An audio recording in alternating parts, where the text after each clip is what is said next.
Get ready to do life and business on your terms and truly live your big ticket life.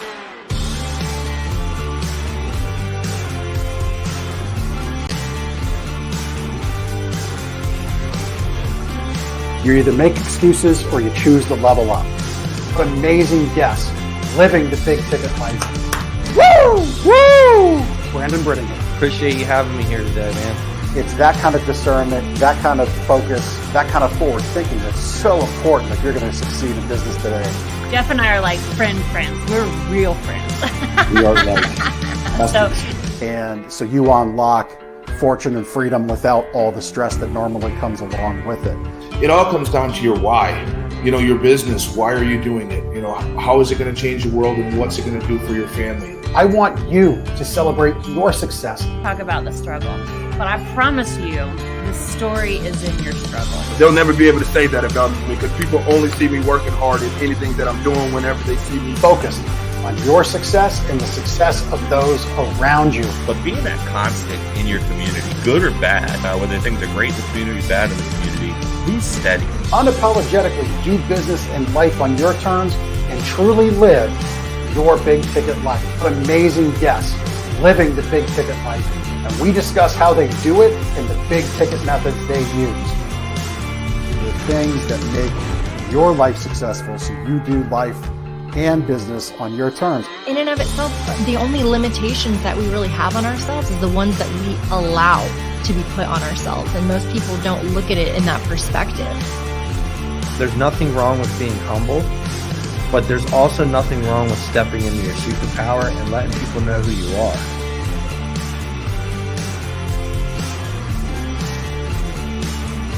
Get ready to do life and business on your terms and truly live your big ticket life.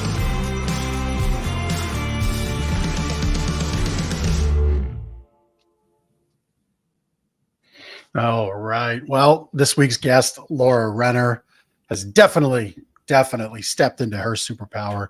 Here to talk with her today about her exciting book, all of the ways she's been able to work through things in her past and is now helping others to do the same. Laura Renner, welcome to the show. Thank you so much for having me. I'm really honored to be here today. Yeah. Well, I'm glad you're here, taking time to be with my guests. If you haven't figured it out yet, everybody, we live stream this show, YouTube, Facebook, LinkedIn. Please subscribe, like, follow wherever that platform is you're watching today. I'd greatly appreciate that. If you listen on audio podcasts, you catch it the following week on all the major players. It's on all of them. And do the same over there. Give us a follow. If you love the show, please give us a 5-star review. It would greatly help expand the reach and the impact and the great stuff that my guests talk about, because that's what we're doing here lately on the show. We're all bringing people to you. That is, geez, I got tongue tied. Bringing people to you who are living as examples of courage. And so, Laura, you wrote this new book, and I love the title, No, I'm Not Fine. Thank you. Because so many people in this world, that's the default answer, right? I'm fine. I'm good. Things are great. And really, you don't even have to go deep down. It might just be one little peek behind the curtain and it's a hot mess back there. So walk us through the book, the title, why you wrote it. Let's dig into what you're all about. Absolutely. So No, I'm Not Fine, Thank You is about my traumatic brain injury and how that led me to the discovery that I had complex trauma. And it kind of goes completely through my trauma healing journey over about the course of a year. And the title was really special for me because that was me to a T. I was absolutely someone who always said, oh, I'm fine. I'm fine. Even when I clearly wasn't fine, that was just my default answer. And you're exactly right. That's really how a lot of us are. A lot of us respond that way. And we just, for me, I think, and I think for a lot of us, we think it's kind of a way of showing strength and our resilience. But in fact, I've come to learn for myself, I think it's actually the opposite. And I think the more real and open and vulnerable I am about my story and what's actually going on, I think that's where the real strength really comes from. Yeah. I mean, that ability to be so incredibly authentic is really a superpower, because the mark of authenticity, I guess I would say today, is so skewed with social media, what we see. There's a lot of people saying they're authentic. There's a lot of people saying they're doing great things. There's a lot of people pretending, but really when you take that peek behind the curtain, it's not there. So, so walk us through. I mean, you share with me in the pre-show, kind of a freak accident. What happened with your brain injury? Walk us through that, and what was it like as you began to heal? Absolutely. So it was literally a freak accident. I was in a park in downtown Denver where I live, and I was playing with one of my friend's kids, and I just fell backwards on one of the monuments, which is like the stone marble structure, and landed right in the back of my head. And initially, I didn't really think much of it. I'm a nurse. And so I kind of did my own kind of mini neurological assessment, and I thought I was fine. I truly actually thought I was fine in the moment. And it turns out the next morning, I woke up with significant facial bruising and I couldn't stop vomiting, which are both signs of potentially a concussion, if not worse. And yep, that was exactly how I looked. And I knew I needed to go to the hospital. I still was very resistant, I think, because I was really terrified of finding out what was actually going on. That was totally my defense mechanism. And once I finally got to the hospital, and they gave me a CT scan, it turned out that I had multiple large hemorrhages, which are active bleeds on multiple levels of my brain that were pushing my brain down towards my brainstem and would ultimately lead me to stop breathing. My neurosurgeon said that if I hadn't had surgery within the next day, I would have died. And Wow. it was an absolute whirlwind of a time. I spent some time in the ICU after my brain surgery. I had complications after complications when I went home. It was really just a wild ride. And I wasn't, meeting like the typical traumatic brain injury kind of presentation. I was actually doing pretty well cognitively, physically at the beginning. But once all those complications hit and the depression really hit and I started really regressing, everything just got worse. It really impacted my speech. It impacted me physically. I really couldn't manage to do anything kind of for my day-to-day life. And because I kept kind of pushing the envelope thinking, I'm okay. I'm used to being independent. I can do this. What ended up happening was I developed a new brain bleed and I was facing another brain surgery. And that was the absolute hard stop where I had to completely, fully focus on recovering, which I thought I was. I thought that I was doing that, but it still wasn't enough because I was so used to just pushing and going. And that was when I just hit my absolute rock bottom. I just truly just didn't want to live anymore. I kept wishing that I had never gone to the hospital and that I had just died because so many bad things kept happening to me. And prior to the traumatic brain injury, I had a lot of other health problems. I had a lot of other big things that happened in my life. And I just kind of hit that point where I was like, I don't want to keep experiencing these awful things. And at first I was just, at this deep depression. And then for some reason, I just got this automatic hit of a thought of, if I don't change my mindset and really focus and believe that I can heal, then I am going to die. Then I am going to have another surgery and things are going to keep getting worse. And so I first started looking into, mindset work to really try and get me to think about, focusing on healing, focusing on recovering, getting back to where I was cognitively, physically. And everything kind of led me back to trauma. And I thought, I haven't experienced trauma. This is strange. But come to find out, I had significant trauma throughout my childhood and adult life that I had either normalized, repressed, or just really didn't have the framework to understand that it was trauma. And so once I kind of had this awareness and made this recognition and started exploring different trauma healing modalities, it just kind of blew, my mind open to all that was underneath the surface, my anxiety, my depression, how a lot of my perfectionism and a lot of things that I thought were good things, such as, being a workaholic and having to be the best and things like that, were actually trauma responses. So really, it just kind of opened up this door that I can really kind of never close again, but in a good way, because it's completely shifted my life 180 for the best way possible. Yeah. Yeah. So do you think in a way that all of the physical fallout from the fall wasn't so much about the fall as more the physical manifestation of your past?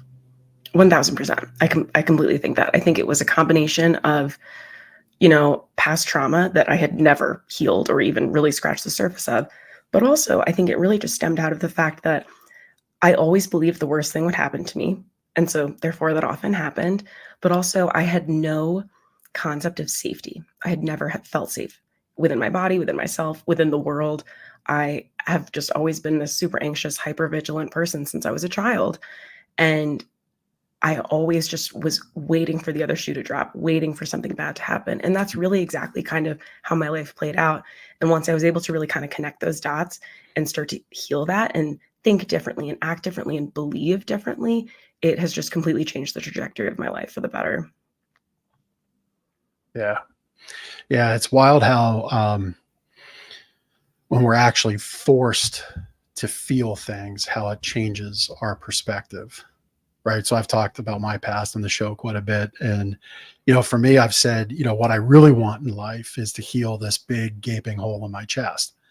And the last 8 weeks, I've been dealing with low pulse oxygen, definitely like feeling my physical heart. Right.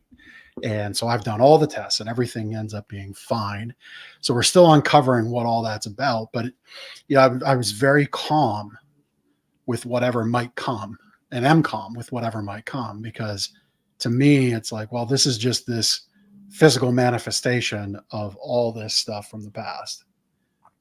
And, I've been saying I want this hole in my chest to heal.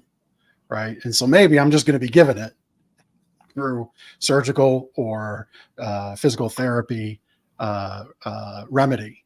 And so it's just interesting to me that as you were laying there, you felt you were fine, because what we haven't shared, it's in our show notes with today's show, but what we haven't shared is you're a nurse, you're a NICU nurse, right? So you have a high level of medical training. Mm-hmm. So when you say you gave yourself a self-assessment, who of all people should be able to know, right? You're dealing with heavy medical cases all the time.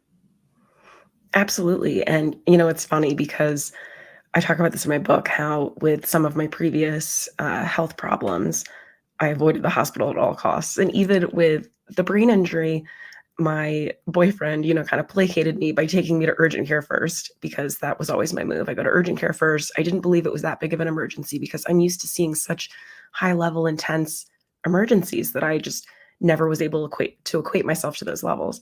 And yeah, I think a lot of it is, on one level, I have the medical knowledge. I see a lot of, traumatic things on a daily basis. Unfortunately, at work, I'm dealing it with high stress, high acuity, crazy life or death moments often. So then when it comes to me, and this was a big thing I had to work through, and this is how I've been as a nurse kind of always, and I've been really learning to reframe and change. I put everyone's needs before myself, which that is just classic nursing for a lot of us. We're very empathetic people. But it wasn't just, the babies working in the neonatal ICU. It was, of course, also the parents and the staff I was working with.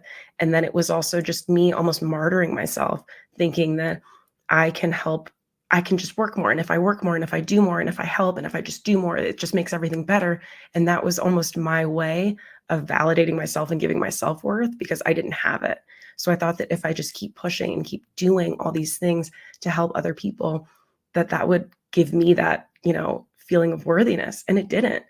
And going through that whole healing process of really working through a lot of stuff with my childhood and a lot of, big traumatic events that happened, I'll be honest, it's awful. It's not pleasant, but to get through to the other side is absolutely worth it. And that's been one of the biggest things where I've struggled, and as many of us do on any healing journey, but especially with a trauma healing journey, can be really unpleasant and really painful to go through at times. But once you get to that other side, I've always felt that I've always been glad I've done it. And I've always been really happy that I continue to move forward. And I know that whenever I'm faced with some other struggle or some other challenge, that I know it's just ultimately going to make me better and happier and stronger, and I'm going to be better for it. Yeah. Yeah. I agree. I'm walking that journey presently, have been for a number of years. And again, I feel my brilliance in life, calling in life, is to, provide this stage and to speak to other people and really namely leaders about what is that space you can create for those that you lead, those around you? Because the world's a broken place. It really, truly is. And so that opportunity for healing, I don't think has ever been greater in our life. And I don't say that as like a business opportunity. I say that as a human opportunity, right? Like the opportunity for people in a leadership position, which I would include you. You're here doing this show. You're leading a conversation. You've written a book. You're leading in that way. You speak on stages. You're leading in that way. There's no bigger opportunity for that human opportunity and capacity to help other people heal. Just as a little side note, I wanted to share, what you see in the hospital. I was reminded of a good friend of mine, in anesthesiology. And, he said, I don't get paid for my skill. I can take my skill anywhere. That's far less, what's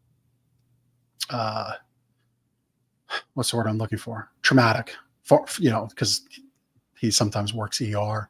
And he says, I could take my skill anywhere. That's far less traumatic. I don't get paid for my skill. I get paid for the memories that get created. That's what I get paid for. And that's why I get the money I get. Because, really, you need it when you're seeing what you're seeing in some of those situations. So thank you for the service to your community and bringing your skills to those people. I just felt that was important to share, because think of that in the context of you listening. If you have a nurse, if you have a doctor, a firefighter, a police officer, or really anybody that's seen something traumatic, it's the memory that lasts, right?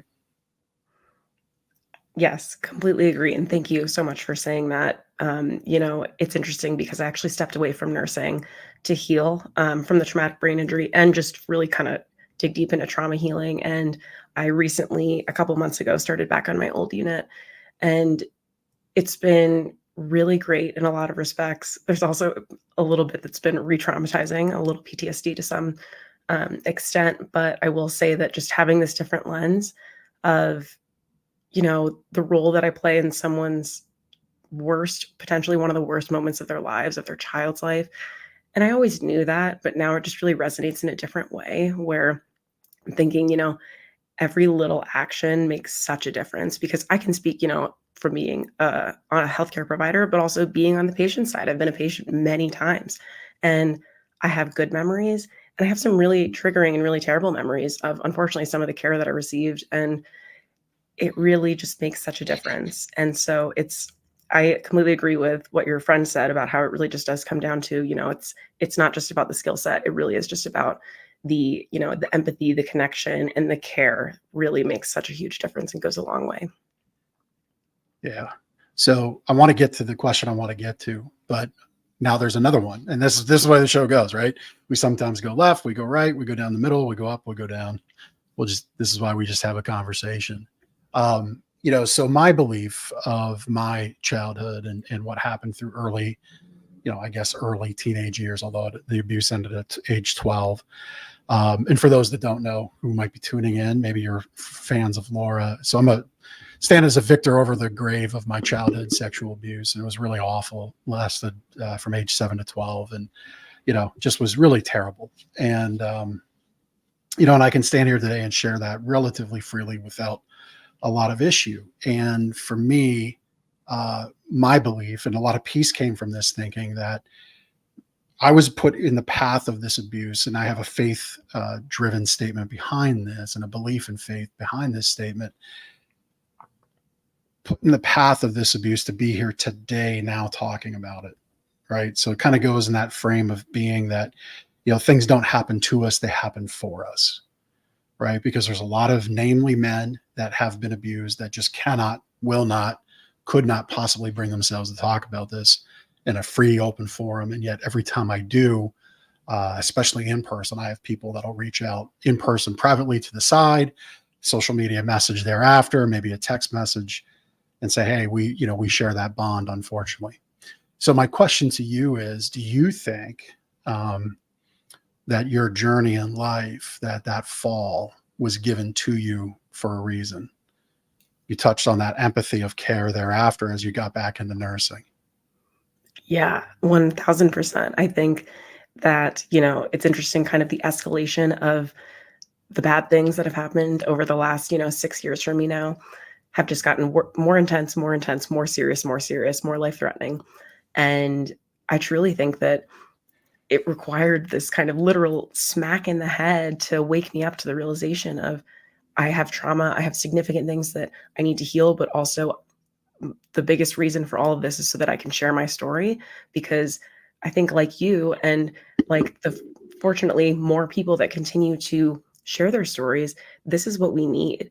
I think for me, I never felt that I really connected to anybody in a lot of respects. I thought, especially when I hit my, lows and the anxiety and things like that really took over and my inner critic would just, hammer me down and make me, excuse me, feel terrible. I thought I was the only one. And especially when I started Yep. going down that trauma healing journey and reading more and listening to more podcasts and hearing people speak, I was like, wow, there's a lot more people that are really like me that I never realized. And on top of that, I really felt like I have to share my story. I didn't even feel like it was a choice. I felt like this needs to be done because there's so many people that were living like me who, outwardly looked like they had it all together. I had a great job. I was a charge nurse in the NICU. I was making good money. I owned a condo in downtown Denver. I had a lot of friends. I traveled a lot. I had a great partner. Everything looked good, but I was dying inside. I was just up to my eyeballs in anxiety. I was incapable of ever really sitting with myself because I had truly no emotional intelligence. I didn't know how to express feelings. I didn't even know what my feelings really were.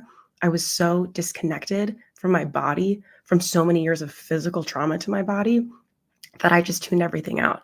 I was all about drinking and partying and going out and doing everything I could when I was outside of work to just quiet those voices and quiet those feelings.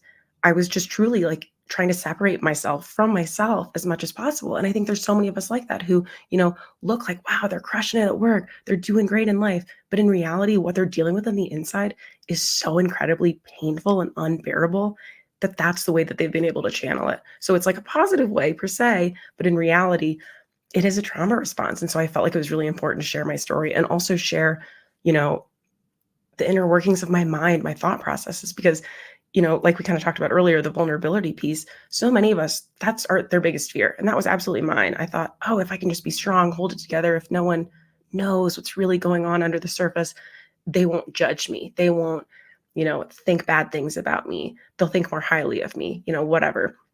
I was all about just those perceptions of what I thought people thought of me. That was what, to me, value for myself was. It was what other people thought of me.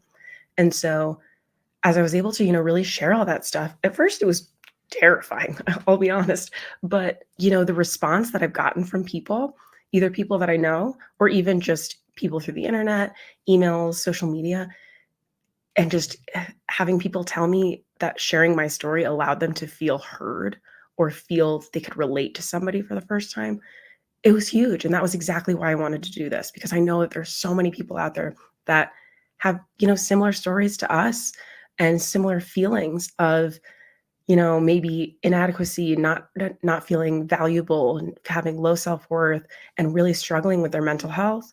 And this is kind of the step that it takes, is more people being honest and open about their stories and having the courage and strength to share it so that we can all kind of collectively come together, have more of these conversations and heal. Yeah. I was just kind of listening in there because I love everything that you just shared, and it sparks quite a few different thoughts. So I do want to get to, if you're okay with it, and I did, just so people know, I always ask my guests in the show if anything's off limits. So, we talk about some personal stuff on our shows. And so I do want to get to, again, for the benefit of people listening, what was in your past? What were those things that created those anxieties and, on attachments from your own body and all that pressure? I do want to get there, but before we get there, I want to just comment on, what you shared about being connected to your mental well-being and your health, because it spurned a thought. And I've talked about this before on the show. We've got, high-end Lamborghinis and Ferraris and designer purses and Tiffany jewelry and sneakers that are like one of 50, one of 100, one of 1,000. But we're one of 8 billion plus, you and me. And our brains are these very powerful things. I think anybody listening can agree on these couple statements, right? We're 1 in 8 billion plus. Our minds are like the most powerful tool that we have. We know science says, our brains can produce so much electricity, and, science doesn't really completely understand the mind. So I often frame things for the guys listening, and not to exclude women at this point, but, specifically guys, because guys, myself, I struggle with this. I speak from, not only am I a member, but I'm a client, experience. We ignore this stuff, right? And so when we say tune into your mental health, I'll phrase it this way: just tune into your brain, right? Like, just listen to it. Listen to what it's telling you or not telling you. How do you respond in this one moment? You see other people respond a little differently. How are you responding? And that's not meant to measure up. It's meant more as a test for yourself, just like those little check-ins, and see where you're at. But with all that you just shared, that dawned on me as another yet unique way to express what we're talking about. In school, I have a focus of some of my life on education, and really specifically helping students in high school discover career centers as an alternative option to what happens after grade 12. Not to exclude college, maybe be additive to it. Maybe that is the thing. And one of the things I'm on is also helping those instructors bring in AI.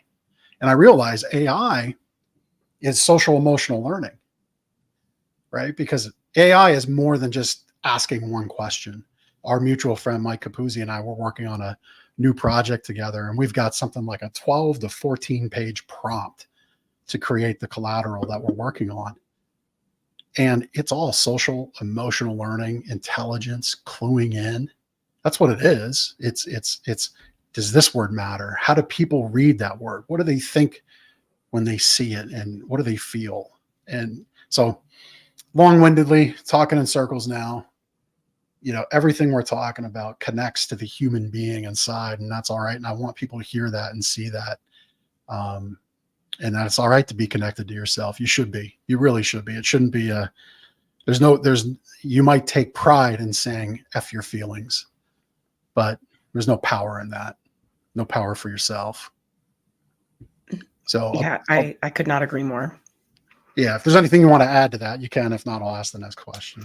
Yeah, for me, I was very much someone who I was terrified of crying. I was terrified of people knowing how I actually felt. I was terrified of knowing and feeling how I felt myself, because it was just so overwhelming. It was kind of uncharted waters for me in a lot of ways, because I spent so much time avoiding that I didn't know how to feel. And I knew that whenever I got to those points of high anxiety or getting really sad, or if I'd start crying, I couldn't shut it off, because I just didn't know how. I didn't know how to regulate my nervous system. I didn't know how to kind of have more control over my thoughts. And I didn't know how to really even just calm myself down or take care of myself. I had spent so much of my life not feeling safe that and basically being afraid to show emotion and share emotion, because I kind of took in at a young age that emotions are useless and they don't get you anywhere. Crying or being angry or whatever, it doesn't do anything. And so I thought that I had to hide it. And so when I would actually give myself those moments of letting the emotions come up and actually feeling, I would just panic and get so overwhelmed and think, oh my God, I got to shut it down. How do I shut it down? How do I shut it down? Instead of actually feeling, which just actually prolongs everything. That's one of the things that I've been working on, especially in the last year, is actually sitting with my feelings, which, yeah, that can suck when you're feeling really sad or you're feeling really angry or anxious. Instead of just brushing it off and just trying to move on, I've been just sitting with it and getting comfortable with it and getting comfortable with that discomfort, because that's what it is. It's our discomfort. But we have feelings for a reason. We don't just have feelings just arbitrarily. So learning about how to sit with my feelings and allow myself to process them and work through them and name them has enabled me to have more control and feel more empowered, because I think ultimately you have to feel your feelings. If you just keep pushing them down, they're always going to be there, and they're going to build and build and build until you get to this point where they just kind of just spill out of you. So instead of actually just hiding and pretending they don't exist, taking those moments, even just small moments or sometimes even longer to truly sit with them and process them. And for me, that looks like journaling, looks like meditating. Sometimes it's just sitting and staring at the ceiling while I cry, which again, not fun, but it's good because it's exactly what my body and my brain need to heal and to move forward.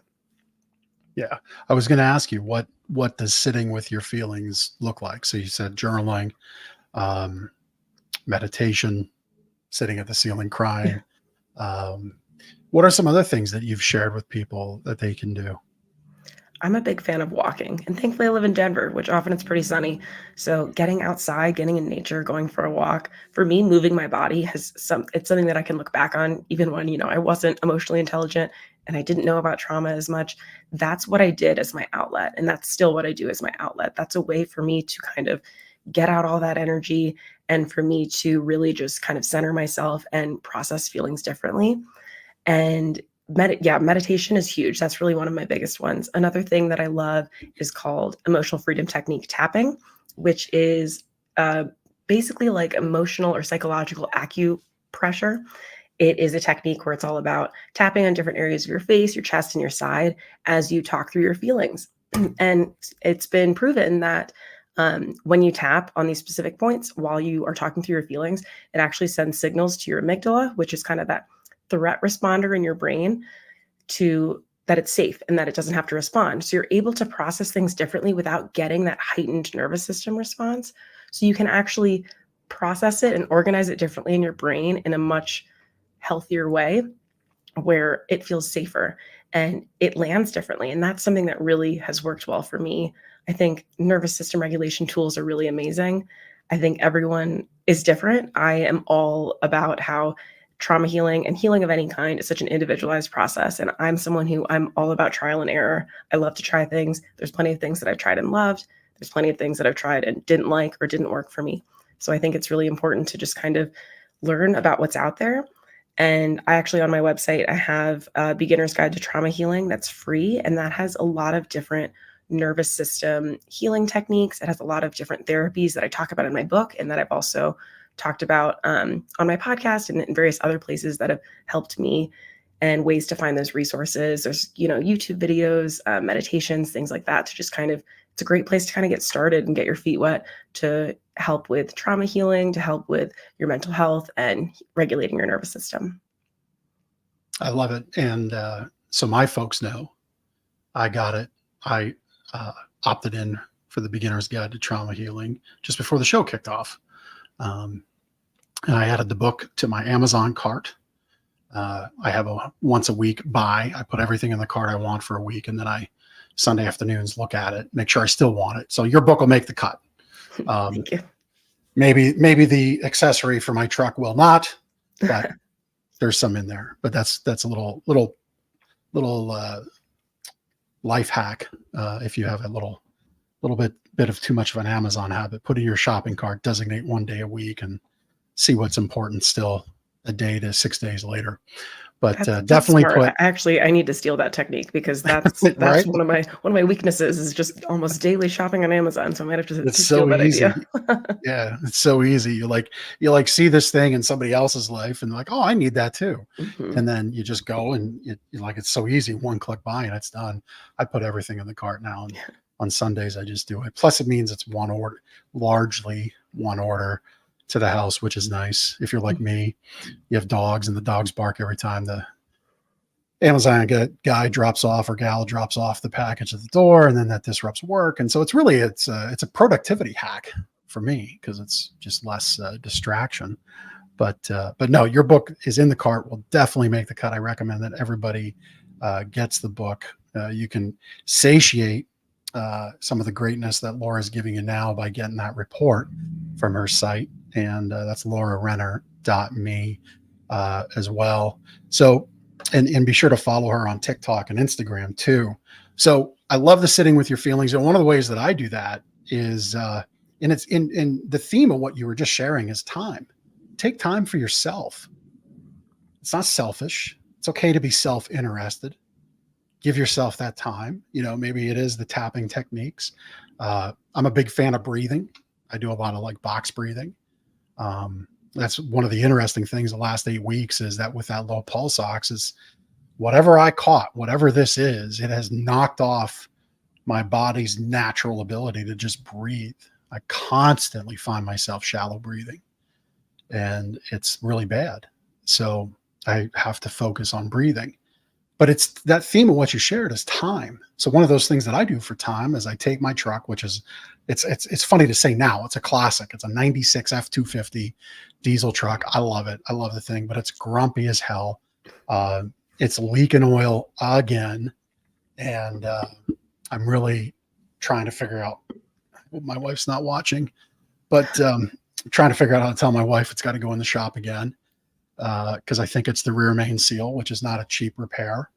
But I love that truck. I love everything about that truck. It transports me back to high school. That year in high school in 96 was like a great year amidst all the nonsense I've had in my life. I love driving it. I love the windshield time. I'll go back roads, and it's that time. You know, it's kind of like you say that walk, right? I see different things, and it's just giving myself time. And that's so important. So again, if you need this, think about this differently. Think about it that way. Yeah. There's a good picture. Yep.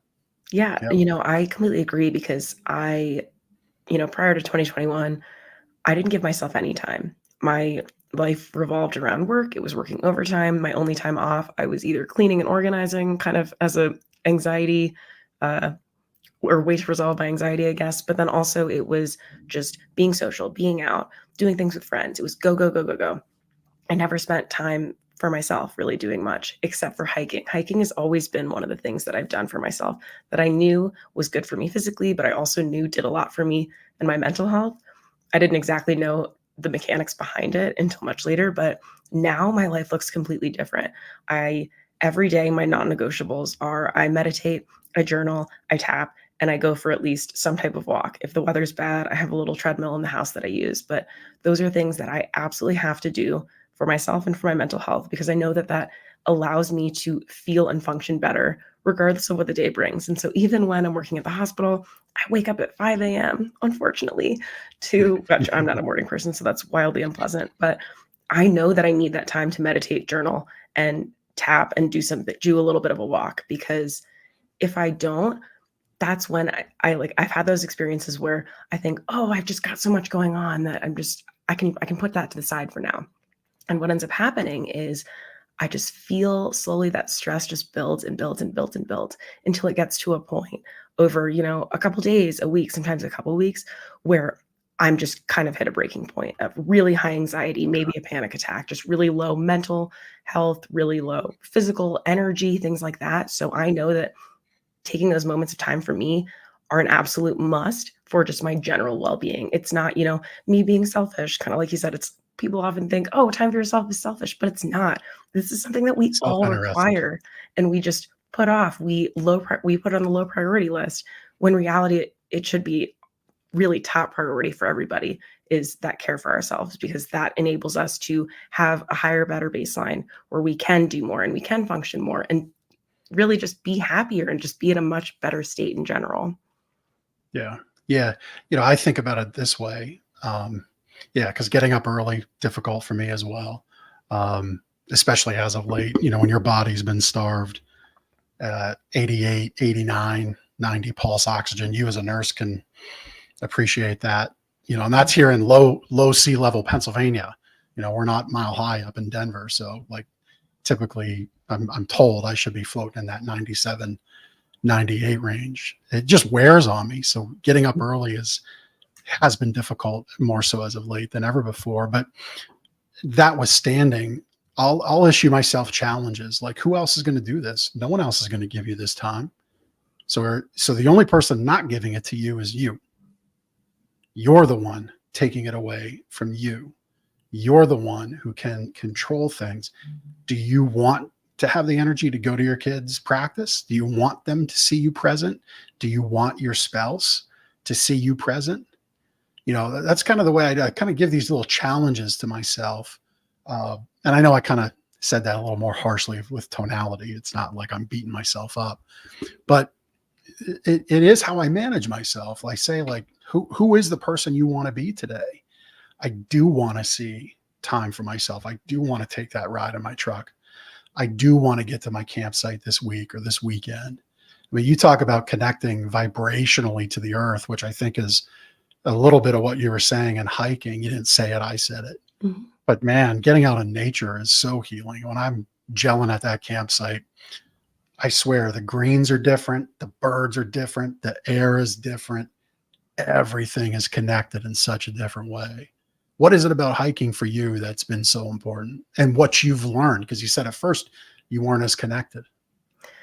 I think it just completely pulls me into a different space. Like, it gives me life. In the past, I hiked because I loved, the activity piece of it. I loved the challenge. And also, I knew I appreciated nature to some extent, not nearly to the level that I do now, but I enjoyed it. It was a way to kind of disconnect. It was kind of one of the only opportunities I gave myself, because I would usually hike alone. So I would just listen to some music or just be in silence. And it was kind of one of the only times that I was truly being with myself while also being in nature. It's just a very different feeling.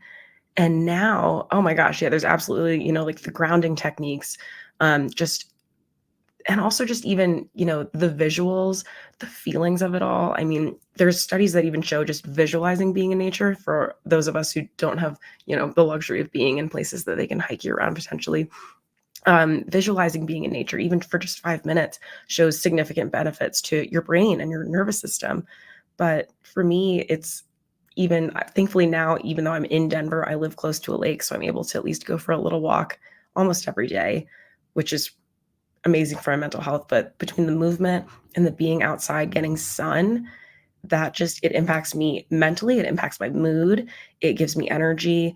It allows me to kind of work through things and gain more clarity in my thoughts anytime that I'm really kind of stuck on something, or whether it's emotionally or just kind of feeling kind of a lack of clarity with work, things like that. I'll just go for a walk and either sit in silence or listen to music, listen to a podcast, something like that. And it's amazing what comes through. It's amazing how much easier it is to process for me, and also just kind of the intuitive thoughts that come in differently. It's just like, I think so much differently in such a I don't want to say better way, but just a way that just feels much more aligned with me. It's not fear-based. It's not coming from an anxious place. It's not coming from a place of pressure or things I have to do. It's truly coming from a place of, ooh, like this feels inspiring, or like this feels good. And it's really just one of my favorite things to do. Yeah. Yeah. No, it's sounds amazing. I think you just made some Denver transplants out of a few listeners. Yeah, I mean, everybody can find that connection a little differently. It was funny, you talk about a walk and how you get connected. I like to hunt, and I was scouting a place for deer season back in, I guess it would have been October of last year. So still relatively nice here in Pennsylvania. But I just was like, it was a combination of things. I had the objective of finding some new spots, but just also it was time for some time. And I ended up just kind of looking up, and my grandfather passed 2 years ago. It'll be 2 years ago this August. And so he was very instrumental in my life. And so that's still there. And he was a guy that would literally go into nature, into the woods for a weekend, 3 days at a time, and carried a tarp, like a little hammock tarp thing, and some water. And that's it. Like, you would do a fast. And he did this 60s, early 70s even. And so I just really felt connected in that moment. And all of a sudden I'm just walking. And I realize I am way, way off track. Now, I always go in the woods I have a nice GPS device. So I always set my waypoint where I stop and park. And then I was able to get back easily. But I just all of a sudden realized, wow, I am out here. But I never felt like there was a vibration that existed. And I hadn't felt that for quite a while. And it was very cool experience. And again, it goes back to giving ourselves time. It's not selfish. You might have a lot of responsibilities in life. I get that. Your spouse, your children, people, if you have a business, they're depending on you as a leader, and all that can exist. But I guarantee you it can all exist while giving yourself that same amount of time. right? Oh yeah. I that's been one of my biggest learning curves, I would say, because I always thought, "Oh, I don't have time. I don't have time." But I did. I absolutely did.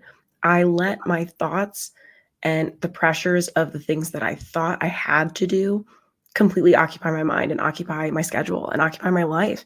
And once I realized that I I like to think of it instead of discipline, it's more I'm devoted to doing things for my well-being. I'm devoted to doing things that I enjoy. Devoted to, taking care of myself. And so those are my absolute non-negotiables. And there's other things that I do to take care of myself that I really prioritize. And, I used to think, oh, like I have to do laundry this many times a week, or I had a lot of kind of perfectionist OCD type A tendencies that I've been able to really reframe because back then I had no prioritization of myself. And now I am my own top priority, and doing things that are good for me are my top priority. And so I think we can all find that time. It's just really kind of looking at it differently and not letting our thoughts and the pressures get taking too much control, I guess, of our minds and then therefore our schedules and our lives. Yeah. Yeah. And, from my view, just getting to know you here on our time together today, it would seem to me that you've been pretty darn good at managing that. And I say it this way because your social media handles, one of which is TikTok. And so we all know it's a platform that's very popular. It's really great to connect because there's tons of people, but we also know the negatives of it. So walk me through that one. Cause I have stayed away from TikTok. Like my exposure to TikTok, I guess, is what automatically gets dumped over to Facebook and Instagram, or I guess people repost that. I don't know.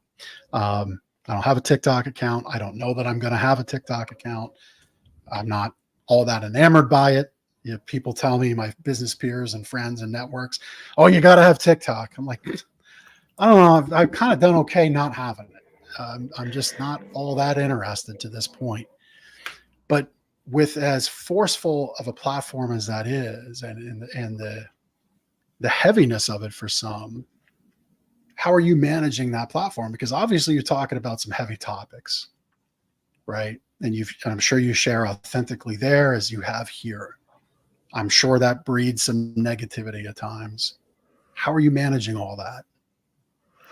Great question. And I will second kind of what you said. I was so resistant to it. I was like, no, I don't want to TikTok. I don't want to go down that path. I really didn't want to. And I really kind of found a way to reframe it for me. My Instagram, I do post things related to my book, my TBI, trauma healing, whatnot, but it's also still very personally me. And I kind of wanted to put things out there differently where it maybe wasn't just, my friends and family, things like that. And it was more just, I'm going to blanket, be honest and completely open and vulnerable about what's going on with me to just strangers and see how it goes. And at first it was terrifying. Like, once again, just showing your vulnerability, showing the deep inner workings of your mind and your trauma and things that happened to you. It's scary just sharing that with the public, but I really got good feedback. And it just kind of really almost immediately, I think my first post, I got really like encouraging comments about people felt really connected to it and people felt really heard and seen. And I was like, yes, it was another reminder. This is why I'm doing this. This is why I'm doing this. And I've found TikTok to be a really easy way to kind of share just little snippets. Some can be funny and some are really serious and really heavy, and just show these little snippets of just different pieces of my story and my healing process and the realness. I mean, there's a couple that show me just like sobbing. And I think the purpose of that is so that people really see it, because, kind of like you touched on earlier, a lot of social media and things like that, it's fake. It's people showing them best selves with, their filters and pretending to be this person who has this just perfect life. And I'm kind of doing it exactly the opposite. I'm showing all of the struggles, all of the pain, all the things I'm dealing with, my, related to my TBI, my health, my mental health, my anxiety, just various issues when I had my trauma anniversaries and things like that. And I think it's just really important to find those pockets of authentic people and people sharing authentic things on the internet, because it really kind of brings us back into reality and shows us like, yes, I can relate to people. People are experiencing the things that I'm experiencing, which makes it okay for me to be experiencing too. Yeah. Yeah. Love that. We didn't get to it. I didn't get to ask directly, and I'm not going to, because we're coming to the top of the hour and I don't want to like rush you or rush the conversation. You've shared you have things in your past that led you to feel anxious and not safe and, always kind of on the go. I'm sure you've shared some of that in your book. You share that on your social media, so people can connect with you that way. But I want to end kind of with this point. And I share this I try to share it every time when I do a show, when I talk about my past, when my guests have trouble and trauma in their past. I want people to hear, and I want to get your viewpoint of this. I don't want people to like trauma away what you've gone through. You don't need a traumatic brain injury to realize you got some stuff in your past, right? You don't need to go what I've gone through. You don't even need to take this approach of, well, this happened to me and I've connected that to a higher purpose. The part I left out of that part of my story in our time together here today is there were a couple other young men that committed suicide in that path of that evil and destruction from that abuser in my story. And so when I say I feel I was put in this path to be here about it today, it's because I had the strength to carry forward and I have the strength to talk now. And that's my belief, and no one else has to believe that. But you don't have to be like me or like Laura at all. Whatever it is that kind of framed you in a negative way, gave you this negative way of thinking of yourself, it's all right. We don't need to weigh that out. So how do you handle that topic with people? I'm sure you've had people come to you and say, wow, Laura, I've had only 1/10 of what you've had in your life, but I feel 100 times worse than you do. What do I do? Great question. Because, I have had that question. And I've also I've had moments of feeling almost imposter syndrome. Like, when I first was writing my book, I was thinking, oh my gosh, have I even experienced enough trauma to be writing this? Which I was able to thankfully squash that mentality, because truly what I've learned about trauma is that we all experience it differently. We can all go through the exact same experience or have the same event and seemingly experience it the same way, but internalize it and process it completely differently. We're all just so unique and different in those ways. And so I think it's really important to not get caught up in the comparison syndrome, which is so easy to do, especially with social media and things like that. But really, you don't ever have to justify how much you've been through or haven't been through to be enough to mean whatever. It doesn't mean you don't need to meet this level of trauma to have this level of anxiety or whatever. It really just comes down to, and this was really the main reason why I wanted to write and share my book, was that I wanted to catch people before the trauma. I wanted to maybe catch that parent who, recognizes, behaviors in their child that were maybe similar to me, or, someone being able to think, wow, I do see myself maybe going down this workaholic path, or maybe I am seeking value out of other things. My goal was ultimately to use my story as a way for people to kind of have that awareness of, maybe there is just more going on underneath the surface than I'm realizing that I could dive deeper into. And I think it's, I always welcome people sending me messages through social media or through my website about, if they want to talk about their trauma or if they have something they can relate to with me, I'm happy to kind of be that ear and help with that. But I think it really just, the biggest thing that has really helped me has been really pulling away from the comparison and understanding that it is such an individualized experience. Our lives are so individualized. The way we process, the way we interpret everything, our beliefs are all so individualized. And so we really need to kind of take away that lens of how other people perceive it or what other people may think and those judgments, and really just bring it on the inside and do the inner work and do that healing so that you can be the person to feel empowered, and you can be the person to help yourself feel better and heal and continue to grow and get better. Yeah. At the onset of what you just shared, I got this visual of an equation, right? Like a mathematical equation. One of the really hard ones that I always failed in, like algebra 2, where you had the parentheses and then the number beside, and there was an X or a Y and then a dividing line and then more of that gobbledygook at the bottom. So your trauma equation may be as involved in that. Might also be 1 + 1 = you. It might be simple, but whatever's on the opposite of that equal sign, it's perfectly all right. It doesn't, we shouldn't, like I said, we shouldn't weigh out. So thank you for that visual. It was very vivid to me. Very interesting the way you shared that I got that visual so profoundly. So thank you for helping me clarify that thought, because I'll continue to share those thoughts with future guests and with people, because it's important. Sometimes it can be all that high level calculus stuff on that side of the equal sign, but sometimes it is just that 1 + 1 equals you. It equals what you're about. And it might be simple stuff to some people, but for you, it's important. For you, it's profound, and it matters. And I want people to know that they matter and that they can connect to great people like Laura. So Laura, thank you for being on the show. Thank you for